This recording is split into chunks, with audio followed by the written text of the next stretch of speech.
നമസ്തേ ഗുരുജി. നമസ്തേ. നമ്മുടെ ഗുരുപരമ്പരയിലെല്ലാം അന്ധകാരം നീക്കുന്ന ശിഷ്യഗണങ്ങളുടെയും പൊതുജനത്തിൻ്റെയും അന്ധത, അതായത് അജ്ഞാനം മാറ്റുന്ന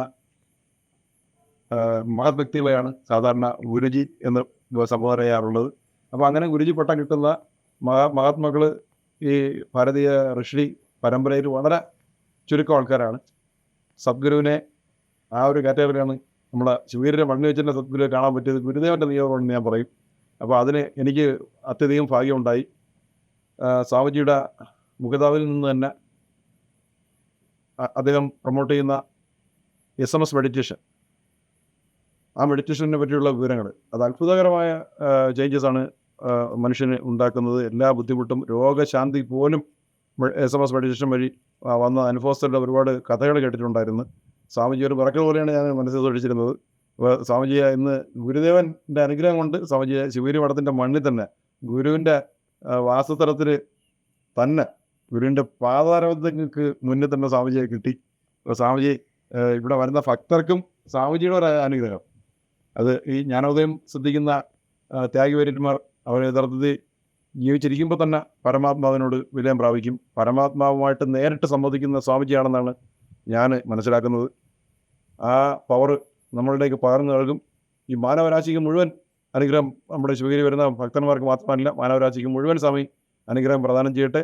സ്വാമിജിയുടെ വാക്കുകൾക്ക് വേണ്ടി കാതോർത്തിരിക്കുന്നു. എന്നെയും ഈ നാടിനെ ആകെ സ്വാമിജി അനുഗ്രഹിക്കുക. സ്വാമിജിയുടെ മുഖതാവിൽ നിന്നും 2 അനുഗ്രഹ വാക്കുകൾ. ഓക്കെ, എനിക്ക് വളരെയധികം സന്തോഷമാണ് ഇങ്ങനെ ഒരു എത്ര വ്യൂവേഴ്സ് ഉണ്ടെന്നുള്ളതിലല്ല, SS മീഡിയയുടെ ഒരു ഭാഗമായിട്ട് ഇത്രയും വൈകിയ സമയത്താണെങ്കിലും ഇങ്ങനെ ഒരാളുണ്ടെന്ന് പറയുമ്പോൾ ഓടി വരിക എന്ന് പറഞ്ഞ ചെറിയ കാര്യം തന്നെ. ഞാൻ വെളിയിൽ പോയി കയറുന്നു, വരുന്നവരെ കാത്തിരുന്നു. 2 വാക്ക് പറയണമെന്ന് പറയുമ്പോൾ ഇത് 2 വാക്ക് തീരുന്നതല്ല, ഇത് ബ്രഹ്മവുമായിട്ട് ബന്ധപ്പെട്ട കാര്യമായി.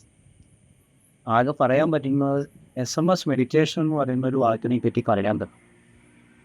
നിങ്ങളെല്ലാവരും ഈ ചാനൽ എനിക്ക് വേണ്ടിയിട്ടല്ല, മറ്റു സ്വാമിമാർ പറയുന്നതും എന്താണെന്ന് കേൾക്കാൻ വേണ്ടി ശ്രമിക്കണം. കാരണം ഇന്നത്തെ കാലഘട്ടം ആത്മീയതയ്ക്ക് പ്രാധാന്യം ഇല്ലാതെ പോയിക്കൊണ്ടിരിക്കുകയാണ്.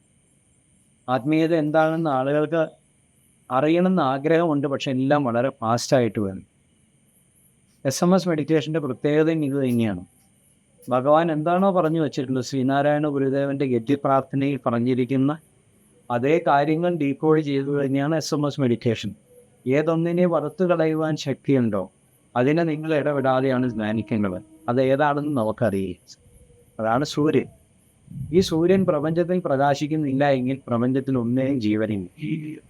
ഈ ഇത്രയും വലിയ കടലിനെ ചന്ദ്രനെടുത്ത് അമ്മാനമാടാൻ പറ്റുമെന്നുണ്ടെങ്കിൽ നമ്മളെ പിടിച്ചൊന്ന് ചെറുതായിട്ട് ഇളക്കാൻ ചന്ദ്രന് പറ്റി. നമ്മളുടെ രാശികളെ നിയന്ത്രിക്കുന്നത്, അല്ലെങ്കിൽ നമ്മളുടെ തലയിലെഴുത്തിനെ നിയന്ത്രിക്കുന്നത് മുഴുവൻ നക്ഷത്രങ്ങളാണ്. അപ്പോൾ സൂര്യനും ചന്ദ്രനും നക്ഷത്രവും ഇല്ലാത്ത, അതുമായിട്ട് ബന്ധമില്ലാത്ത ഒരു ജീവജാലങ്ങളും ഈ പ്രപഞ്ചത്തിലില്ല. ഈ സൂര്യനെയും ചന്ദ്രനെയും നക്ഷത്രത്തെയും നമ്മുടെ ഉള്ളിലുണ്ട് എന്നും നമ്മളിൽ ഉണ്ട് എന്നും മനസ്സിലാക്കിക്കൊണ്ട് വെളിയിലുള്ള സൂര്യനെയും ചന്ദ്രനെയും നക്ഷത്രത്തിൻ്റെയും ശക്തി നമ്മളിലേക്ക് കൊണ്ടുവരികയും അതിലൂടെ നമ്മളുടെ മാനസികവും ശാരീരികവും സാമ്പത്തികവും ദാമ്പത്തികവുമായിട്ടുള്ള ഉന്നമനവുമാണ് ഇതിൽ നിന്ന് രക്ഷപ്പെടുന്നത്. ഇതിൽ ഗുരുവിൻ്റെ ഒരു ഭക്തൻ അല്ലെങ്കിൽ ഗുരുവിൻ്റെ ഒരു ശിഷ്യൻ എന്ന രീതിയിൽ ഞാൻ പ്രതിഫലം കാക്ഷിച്ച് ചെയ്യുന്നതല്ല. നിങ്ങൾക്ക് എവിടെ വേണമെങ്കിലും ഈ അറിവ് വന്ന് പകർന്നു തരാൻ ഞാൻ തയ്യാറാണ്. എൻ്റെ ജന്മത്തിന് ഇനി ഒരു ലക്ഷ്യമേ ഉള്ളൂ, ജീവിച്ചിരിക്കുന്ന അത്രയും കാലം ഭഗവാന്റെ നാമത്തിൽ ഭഗവാൻ എനിക്ക് പകർന്നു തന്ന അറിവിനെ നിങ്ങൾക്ക് നൽകുക. അത് ജീവനുള്ള അത്രയും കാലം ചെയ്യും. എത്ര കാലം നമുക്ക് ജീവിക്കാൻ യോഗമുണ്ടെന്ന് നമുക്കറിയില്ല.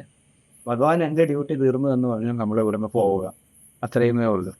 തൽക്കാലം ഞാൻ ഇവിടെ അല്ല താമസിക്കുന്നത്, ബാംഗ്ലൂരാണ്. ഒരു പ്രോഗ്രാമിന് വേണ്ടിയിട്ട് ഞാൻ ട്രിവാൻഡ്രത്ത് വന്നതാണ്. പ്രതീക്ഷിതമായിട്ട് ശിഷ്യഗണങ്ങൾ ഞാൻ ഇവിടെ വന്നു താമസിക്കേണ്ടത്. ഒരു ദിവസം ഇവിടെ തങ്ങാമെന്ന് കരുതി ഭഗവാന്റെ വണ്ടിന് താമസിക്കാനുള്ള അവസരം കിട്ടി.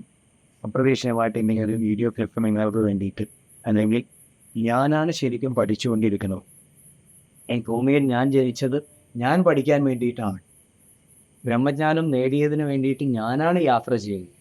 ഈ ജ്ഞാനത്തിലൂടെ പഠിച്ചതും അറിഞ്ഞതും എന്താണെന്നുള്ളത് ഞാൻ നിങ്ങൾക്ക് പകർന്നു തരാൻ വേണ്ടിയിട്ടാണ് ഈ വീഡിയോയിലൂടെ സ്നേഹത്തിനും പക്ഷെ ഒരു ദിവസം കൊണ്ട് സാധ്യമാവുന്നതല്ല. ബ്രഹ്മത്തെ അറിയണമെന്നുണ്ടെങ്കിൽ നമ്മൾ അല്പം കഷ്ടപ്പെടണം. ശവക്കറി ഉപേക്ഷിക്കണം, മദ്യപാനം ദുശീലങ്ങളെല്ലാം കളഞ്ഞ് ഗുരു പറഞ്ഞിരിക്കുന്ന രീതിയിൽ സനാതനധർമ്മം അനുശാസിക്കുന്ന രീതിയിൽ സത്യസന്ധമായും ധർമ്മത്തിൻ്റെ പാതയിൽ ജീവിച്ച നിങ്ങൾക്ക് എല്ലാവർക്കും ദൈവത്തിൻ്റെ അനുഗ്രഹം ഉണ്ടാവും. എല്ലാവർക്കും നന്മ വരട്ടെ എന്ന് മാത്രം ആശംസിക്കുന്നു. നന്ദി, നമസ്കാരം. നമസ്തേ സ്വാമി.